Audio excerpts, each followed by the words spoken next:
Plus les jours passent et moins les choses vont dans le bon sens pour le président Macky Sall. Après les États-Unis, la CEDEAO, c'est désormais au tour de la France de rejeter le projet de report de la date de l'élection présidentielle initialement prévue au Sénégal le 25 février, qui a été aujourd'hui décalé au 15 décembre 2024, soit près de 10 mois de plus qui maintiendront le président Macky Sall au pouvoir. La question a été débattue aujourd'hui à l'Assemblée nationale française.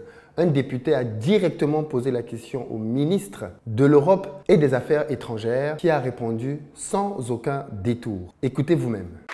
La parole est à monsieur Aurélien Taché pour le groupe écologiste. Merci Madame la Présidente. Monsieur le ministre des Affaires étrangères, depuis l'annonce dimanche par le président Macky Sall du report de l'élection présidentielle, le Sénégal est au bord du chaos.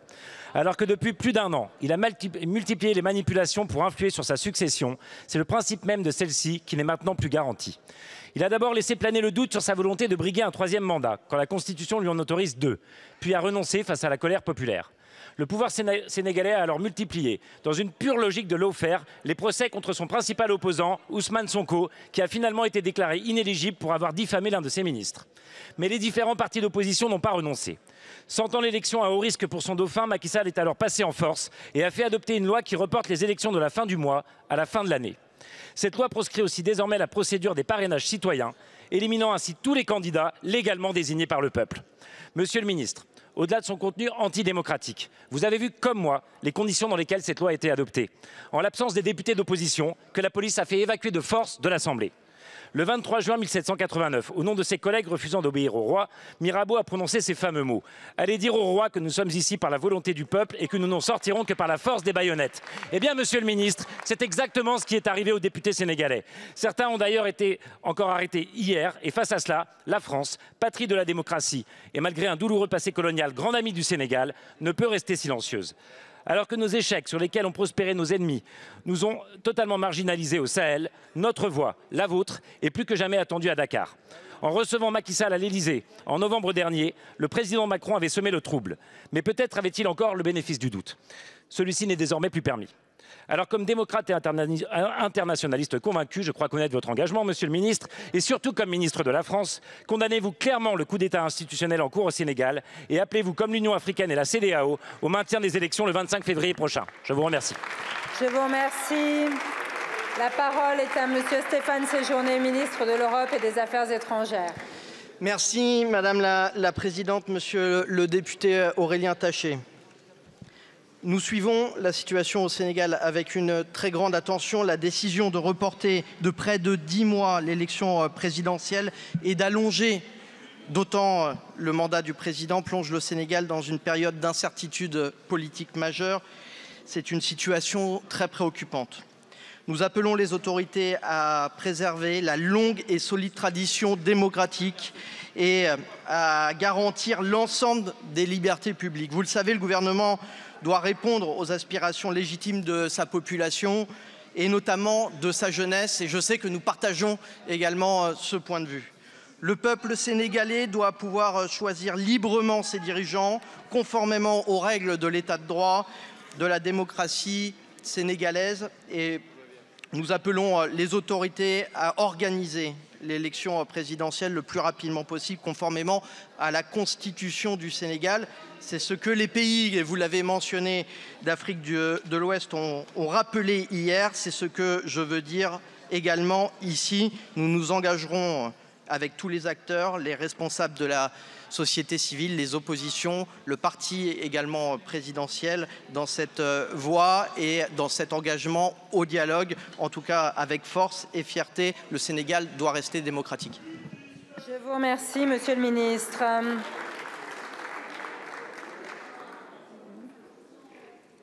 Allez-y vous, monsieur le ministre, et n'envoyez pas monsieur Bockel. Je vous remercie.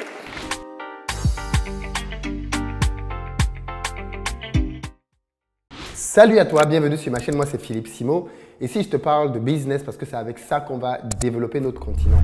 Donc si toi aussi tu veux améliorer tes revenus, tu es au très bon endroit, abonne-toi et partage massivement les vidéos. Si vous vivez en Afrique et que vous voulez lancer votre business ou alors exploser le chiffre d'affaires de votre business déjà existant, sachez que nous avons créé une académie de formation qui met désormais à votre disposition plusieurs programmes afin de vous aider à développer vos finances. Il y a un numéro qui s'affiche, contactez-nous là-dessus, il est disponible sur WhatsApp. Peu importe votre pays sur le continent africain, vous pourrez vous former parce que les cours et le suivi se font en ligne. D'ailleurs, si vous êtes en Côte d'Ivoire ou alors si vous arrivez prochainement à Abidjan et que vous avez besoin d'un véhicule pour vous déplacer, n'hésitez pas à nous contacter pour qu'on mette à votre disposition pick-up, SUV, berline en fonction de votre budget. Si vous cherchez plutôt un espace dans lequel vous allez pouvoir travailler calmement, sachez qu'on a un espace de coworking désormais disponible à cet effet. Et puis enfin, ceux d'entre vous qui cherchent plutôt des maisons, contactez-nous parce que nous construisons plusieurs programmes, notamment à Bingerville. Et désormais, vous avez la possibilité de payer sur 2 ans votre maison. Les prix de départ commencent à 41 millions de francs CFA. Avant d'entrer dans le vif du sujet, je tiens à préciser qu'Internet a été rétabli hier au Sénégal. Suite à l'annonce du président Macky Sall de reporter l'élection et les troubles qui s'en sont suivis dans les rues, le pouvoir avait purement et simplement décidé de couper les données mobiles. Ces données sont désormais rétablies et tout le monde au Sénégal peut à nouveau utiliser Internet grâce à son téléphone. Alors, qu'est-ce qui s'est passé? Pour ceux d'entre vous qui ne suivraient pas l'actualité au Sénégal depuis les derniers jours, sachez que le président sénégalais, dont le mandat arrive à son terme le 2 avril 2024, a surpris tout le paysage politique sénégalais, mais aussi continental et désormais international, en annonçant à la télévision samedi dernier le report de l'élection du 25 février pour une date à cette époque-là inconnue. Suite à cela, la CEDEAO a dans un premier temps pondu un premier communiqué dans lequel elle prenait acte de cette décision du président de la République, mais elle allait dans le sens de lui demander de trouver une date assez rapide pour organiser une nouvelle élection. Il se trouve que dans le même temps, la population sénégalaise a pris ses responsabilités et est descendue dans la rue pour exiger du président de la République qu'il s'en tienne à la Constitution. Parce que le motif qu'il avait évoqué pour faire bouger la date de l'élection n'était juste pas recevable. Le président a décidé de reporter cette élection sur le motif qu'il y avait une plainte qui avait été faite par des députés de l'Assemblée nationale contre 2 membres du Conseil constitutionnel. Vous savez que le Conseil constitutionnel, c'est l'organe juridique suprême dans nos pays. Celui qui décide et au-dessus de lui, il n'y a personne d'autre. Même le président de la République n'est pas au-dessus des décisions du Conseil constitutionnel. Il se trouve que la décision du président de la République, allant dans le sens de la demande qui a été faite par le parti d'opposition de Karim Wade, était assez surprenante. De quoi il s'agit? En réalité, Karim Wade, qui n'est nul autre que le fils de l'ancien président Wade, a purement et simplement été éliminé à la course de l'élection présidentielle cette année. Pourquoi? À cause de sa double nationalité française et sénégalaise. La loi au Sénégal dit que pour pouvoir se présenter à l'élection, vous ne devez être détenteur que d'une seule nationalité. Sachant cela, M. Wade avait entrepris de se dénaturaliser, c'est-à-dire de faire annuler sa nationalité française qu'il avait obtenue de par sa maman.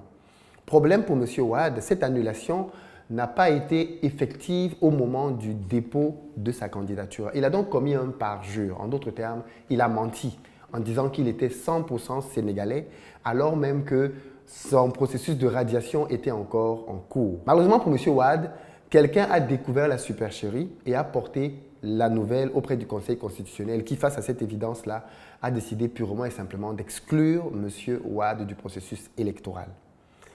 Une fois que Karim Wade a été exclu du processus électoral, c'est à ce moment-là donc qu'il décide, ou du moins les députés de son parti, décident de contre-attaquer en accusant désormais la probité morale de 2 membres du Conseil constitutionnel en déclarant purement et simplement que ces derniers sont corrompus, sans présenter bien évidemment aucune preuve à ce stade. Et sur la simple base donc de cette accusation-là, de manière très surprenante, on a décidé de lancer une enquête parlementaire pour aller vérifier la véracité des faits. Et donc, parce que cette demande-là a été faite, le président sénégalais a décidé que, OK, comme il y a donc aujourd'hui une inimitié entre le Parlement, mais en réalité un parti de l'opposition et 2 juges du Conseil constitutionnel, la décision a été donc prise par le président de purement et simplement reporter l'élection présidentielle. Mais moi, je pose une question toute simple. Si, dans 8 mois, quelqu'un d'autre se lève et décide de porter plainte contre les membres du Conseil constitutionnel, qu'est-ce qu'on va faire? On va encore reporter l'élection? Parce que pour le coup, est-ce que ça ne devient pas un moyen de permettre à tout le monde, quand il le veut, de pouvoir reporter une élection? Si je sais qu'il suffit juste que je porte plainte à 2 semaines du début d'une élection présidentielle à un juge du Conseil constitutionnel pour que l'élection soit décalée, ça devient trop facile. Tout le monde pourra le faire, clairement. Ce report, il faut le rappeler, bénéficie beaucoup à Karim Ouad notamment. Je sais que certaines personnes se demandent, mais pourquoi est-ce que c'est important d'avoir l'avis de la France, l'avis des États-Unis ou même de la CEDEAO? D'un, parce que nous vivons dans un monde interconnecté, et puis de deux, il faut se dire la réalité par rapport à nos pays. Nos pays dépendent grandement des aides, des financements qui sont donnés par ces autres pays-là. Il faut se dire la vérité. Quand il y a eu un coup d'État au Mali, au Burkina ou même au Gabon, qu'ont fait ces pays-là? Ils ont condamné le coup d'État dans un premier temps, au Niger aussi, et ensuite qu'est-ce qu'ils ont fait? Ils ont décidé de suspendre leurs aides. Et c'est l'un des moyens par lesquels nos pays africains sont tenus aujourd'hui d'ailleurs, par les aides, parce que ces aides-là sont importantes pour nos budgets. Si tu dois, par exemple, à quelqu'un une dette dans laquelle tu dois rembourser tous les mois 1 million de francs, et que tu as quelqu'un d'autre qui, pour rembourser cette dette de 1 million de francs, te donne tous les mois 500 000 ou 600 000, il compte, il pèse dans ton économie. Le jour que cette personne-là n'est plus d'accord avec toi, et c'est ce qu'ils font, ils te font un chantage par rapport au fait qu'il a l'habitude de te donner l'argent pour rembourser tes dettes. Vous allez donc voir que, voilà pourquoi la plupart du temps, nos dirigeants sont tenus parce que nos pays dépendent énormément de l'aide extérieure. L'une des choses, bien évidemment, auxquelles nos dirigeants doivent vraiment travailler, c'est de faire que nos pays n'aient plus besoin d'aide. Parce qu'une fois qu'il n'y a plus d'aide, on n'a plus de moyens par lesquels on peut te faire une quelconque pression. Vous allez voir que c'est ce qu'on a fait au Niger. On a asphyxié, du moins, on a voulu asphyxier l'économie nigérienne en coupant les subventions et les aides de part et d'autre. C'est une technique qui est aujourd'hui assez connue et que les grandes puissances utilisent de manière générale dans le monde entier. La main qui donne est la main qui commande. Et donc, ceux qui disent pourquoi la vie de la France est importante et autres, parce qu'en fait, en fonction du pays, le fait qu'on ait condamné un acte entraîne des choses. Par exemple, dans la loi américaine, aujourd'hui, quand les États-Unis reconnaissent que dans un pays, il y a eu la Constitution qui n'a pas été respectée, il y a par exemple eu un coup d'État, qu'est-ce que les États-Unis font? Ils sont obligés, peu importe qui est au pouvoir, de suspendre toutes leurs aides. Voilà pourquoi vous allez voir que les États-Unis ont mis beaucoup de temps avant de se prononcer sur le coup d'État au Niger. Parce qu'une fois qu'ils se prononcent en disant il y a un coup d'État au Niger, toutes les aides américaines disparaissent. C'est ce qui s'est passé au Niger, mais c'est aussi ce qui s'est passé au Gabon. Une fois que les États-Unis ont validé que ce qu'il y avait au Gabon, c'était un coup d'État, immédiatement, toutes les aides américaines ont arrêté vis-à-vis du Gabon. Donc, si aujourd'hui l'administration américaine reconnaît que ce qui se passe au Sénégal est un coup d'État constitutionnel, il y a des chances que, là aussi, toutes les aides américaines vis-à-vis du Sénégal soient arrêtées. Mais si le Sénégal n'a plus ses aides américaines, le Sénégal n'a plus ses aides des banques, FMI, Banque mondiale, que le Sénégal n'a plus ses aides de ses autres bailleurs de fonds, de la France qui est un gros contributeur au Sénégal, eh bien, l'économie sénégalaise risque d'être en mal, elle risque d'être grippée. Et à ce moment-là, avec quels moyens le président Macky Sall va-t-il gérer les 10 mois supplémentaires? Donc, ce n'est pas un jeu. En réalité, c'est pour ça que vous allez voir que la plupart des acteurs politiques sénégalais, quand ils s'expriment sur cette question, ils insistent pour que les acteurs internationaux se prononcent et qu'ils condamnent ce qui se passe. Parce qu'ils savent que ces condamnations-là vont mettre une pression énorme sur le président Macky Sall, faisant qu'il se retrouve peut-être, d'après eux, en incapacité de diriger parce qu'il va être confronté à un manque criard de fonds qui risquerait bien évidemment de pénaliser le pays. Parce que ça aussi, il faut le dire, moins le pays va recevoir de fonds, moins le gouvernement va pouvoir gérer les problématiques quotidiennes et plus la population va monter au créneau et va crier pour se faire entendre. C'est un peu ça la démarche. Et donc, quand on est dans ce genre de situation-là, il est important que les acteurs internationaux se prononcent. Je tiens juste à préciser que dans une précédente vidéo, j'avais dit justement qu'on attendait que la France se prononce. Aujourd'hui, la France se prononce et elle s'aligne sur les États-Unis, elle s'aligne sur la CEDEAO, qui malgré son retournement de veste, a fini par condamner fermement le président Macky Sall. Que reste-t-il donc maintenant au président Macky Sall? Va-t-il pouvoir tenir dans son projet? Qu'en pensez-vous? Pensez-vous que malgré ces désistements, malgré ces défections, malgré ces pressions qui lui sont mises par des partenaires, est-ce que le président Macky Sall va pouvoir quand même se maintenir jusqu'à la fin? Et si oui, dans quelles conditions va-t-il quitter le pays? On pourrait aussi se poser la question de manière politique, pourquoi il fait ça? Certains disent qu'il fait ça pour pouvoir changer son propre candidat parce qu'il s'est rendu compte que M. Amadou Ba, qui est le candidat actuel du parti du président, Premier ministre du Sénégal, ne fera pas l'affaire. Apparemment, d'après un sondage, il serait battu par plusieurs candidats de l'opposition en cas d'élection. Ceci, bien évidemment, est très embêtant pour le président qui, d'après certaines indiscrétions, voudrait profiter donc de cette période-ci pour faire un réajustement dans son camp. Vrai, pas vrai, l'avenir nous le dira. Mais d'autres questions surviennent. Est-ce que Ousmane Sonko pourra à nouveau être candidat? Oui ou non? Bref, il y a plusieurs incertitudes comme ça que les prochains jours apporteront en réponse. Et vous, qu'avez-vous pensé de la réponse de la France? Qu'avez-vous pensé de la position française? Est-ce qu'elle vous surprend? Est-ce que vous êtes d'accord avec elle? Parce que bien évidemment, je pense que beaucoup de gens dans les précédents commentaires disaient que la France ne peut pas lâcher Macky Sall. La France, Macky Sall a toujours eu, malheureusement pour lui, cette accusation d'être quelqu'un qui travaille pour la France, ainsi de suite. Et donc la France ne peut pas le lâcher. Là, on est un peu surpris pour ceux qui pensent comme ça, parce que la position de la France est très claire. Elle ne souhaite pas qu'il prolonge son mandat. Je vais à présent vous lire le communiqué des États-Unis, qui est très intéressant, qui a été fait par le porte-parole du gouvernement, Matthew Miller. Les États-Unis sont profondément préoccupés par les mesures prises pour repousser l'élection présidentielle du 25 février au Sénégal. Une mesure qui va à l'encontre de la forte tradition démocratique du pays. Nous sommes particulièrement alarmés par les informations selon lesquelles les forces de sécurité ont expulsé par la force des parlementaires qui s'opposaient à un projet de loi visant à repousser l'élection. Oui, ces images-là ont fait le tour du monde.